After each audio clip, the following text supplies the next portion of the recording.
Ang buhay probinsya, taga-siga ng kalabaw,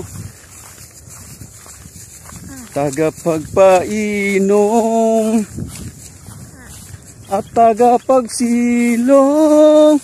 Buhay probinsya. Ito tayo. Ito. Sige. Bisa na magtali. Ito, aggressive ba? Hello guys. Hello, good morning, good morning. Pupunta kami sa Kawayanan. Kukuha kami ng kawayan kasi gagawing materialis dun sa yung pamangking ko, gagawa uli ng saranggula. Kung natatandaan nyo, mga kawapo, di ba, kung di sa mga makakapanood nito at hindi aware dun sa mga nakaraang vlog natin, meron kaming pinalipad na saranggula. So, update ko lang kayo. Yun ho ay, anong tawag nyo dito sa lumanding? Anong tawag doon sa lumanding?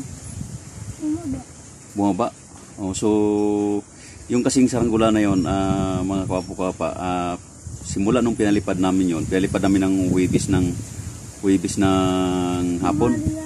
Mga around 3 o'clock siguro pinalipad namin. So, hanggang kinabukasan yun, walang babaan yun, ibig sabihin, hindi tinatanggal. Hindi ko alam kung paano, anong tamang term na, basta hinahayaan lang siya na lumipad hanggang magdamag yun. Kaya minsan tapos kinabukasan maghapon pa uli yun. Tapos nung bandang hapon siguro mga around 3 uli, medyo humina ang hangin kaya lumanding siya. Ang maganda doon kasi doon sa nilandingan niya, malapit lang kami doon na nagbubunot kami ng sibuyas kaya naagapan. So ngayon balik tayo doon sa kaganapan nga. Kahapon, anong oras sa lumanding bumaba? So mga alas 2 uli. Mga ganyang oras kasi mga kawapo, bagyang humihina ang hangin kaya bumaba uli mga alas 2, no? Ngayon hindi napansin dahil linggo kahapon, pumunta tayo ng lipa, doon tayo nag-church, nagsamba. Mga bata dito naiwan, hindi napansin na baba pala. So nung gabi na nagtanong ako kung nasaan na yung saranggula, kasi maririnig natin kahit gabi mga kawapo ko, maririnig natin yung yung sumba, yung paugong niya. So napansin ko na walang umuugong kaya nagtanong ako. So nasabing pamangking ko na nanakaw pala. So dini pala sa hindi ko alam kung dito lang. So yung pala inaabangan pala ng mga kabataan din pag may mga ganyan saranggula lumilipad. So inaabangan pala kapag lumanding. So ganun nga nangyari. So lumanding, hindi napansin ng mga bata. So sa madaling salita, nanakaw ng ibang mga kabataan dyan. Siguro sa mga paligid lang yung nakaabang. So yan guys, yun, pupunta kami sa Kawayanan. Kukuha ng kawayan, magagamiting materialis para sa gagawa daw ulit yung pamangking ko. So abangan ito guys, update bago ang lahat. Bago muna, pupunta muna kami sa Kalabaw, painumin namin yung kalabaw ng papainom kami sa Kalabaw bago kayo pupunta doon sa may kawayan. Okay guys, abangan ninyo ang susunod na kaganapan. Yan guys, so diyan natin painumin yung kalabawan. Nakapansin nyo, dalawang timba. Dalawang timba kasi dalawang kalabaw painumin natin. So mamaya abangan natin . Ayan na siya guys, yung kalabaw na yan, yan yung kukunin natin. Mukhang halatang uhon-uhon. Halata siyang inom na hindi siya mapakali. So yan kukunin natin. Nga! Ayan, lumapit na. Lapit na. Ito ko madali. Uhon-uhon. Ano ko madali.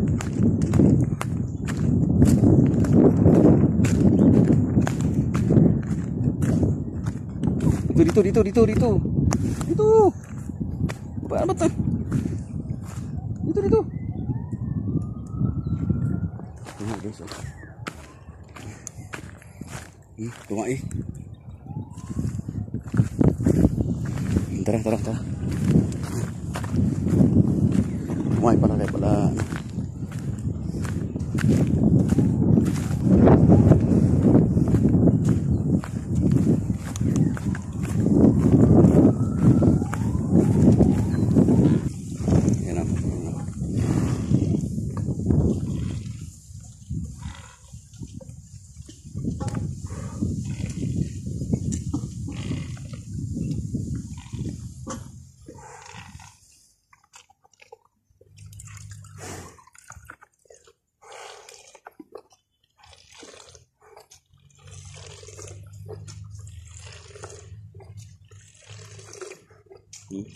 Ulan, bilis oh.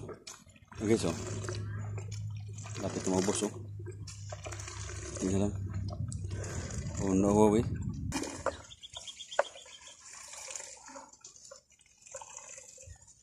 Kunti na lang. Kabaw-kabaw. Kunti na lang. Ano ako ang kalabaw. Pero mo oh. Yan guys oh. Nakadalawang ano. Nakadalawang timba. Nakadalawang timba siya oh. Hindi na naubos. May natira pang halos kalahati oh. Liguan. Igiban pa? Siapa? Ha?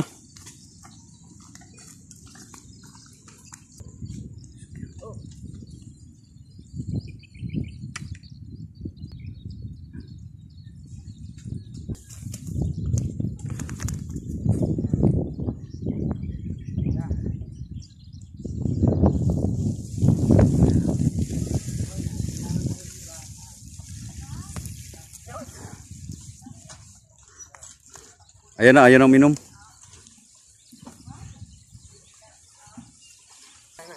Pinaligo ko na yung kanya, pinaligo ko na. Pagkabang isa. Sumilong tayo guys. Sobrang init.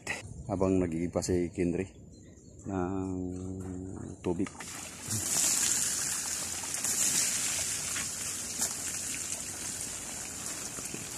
Tayo na.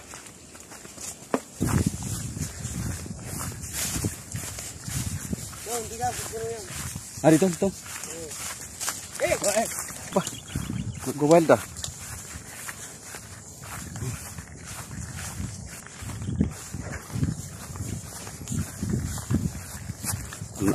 Alam kalabaw kung saan siya pupunta. Ang buhay probinsya,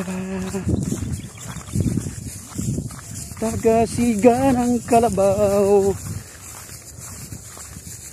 taga-pagpainom at taga-pagsilong.